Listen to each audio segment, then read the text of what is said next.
eu tive um sonho que foi o mais bonito que eu sonhei em toda a minha vida. Hoje eu tive um sonho que foi o mais bonito que eu sonhei em toda a minha vida. Sonhei que uma lâmpada havia sido aberta, mas só saía gente pervertida. Quando em minha porta alguém tocou e a democracia nela entrou, Sarney, o presidente, ali humildemente no chão da minha casa se deitou.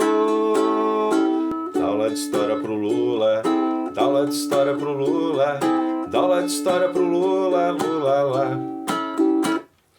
Dá aula de história pro Lula, dá aula de história pro Lula, dá aula de história pro Lula, Lula lá.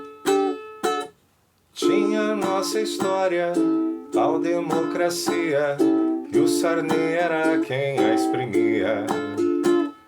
No fim da ditadura e da Guerra Fria, quando em Berlim muro caía, de bem-estar o Estado se acabou, globalização nos ensinou.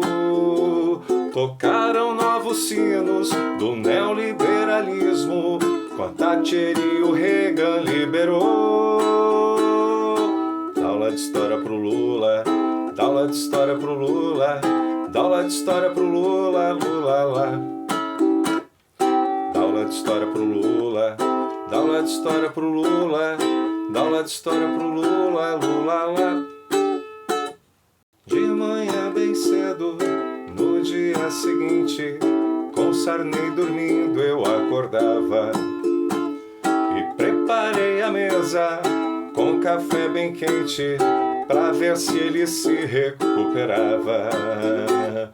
Quando a China então se levantou e o protecionismo ela enterrou, porque produz de fato melhor e mais barato, e a mercadoria circulou. Dá aula de história pro Lula, dá aula de história pro Lula, dá aula de história pro Lula, Lula lá. Dá aula de história pro Lula, dá aula de história pro Lula, dá aula de história pro Lula, Lula lá.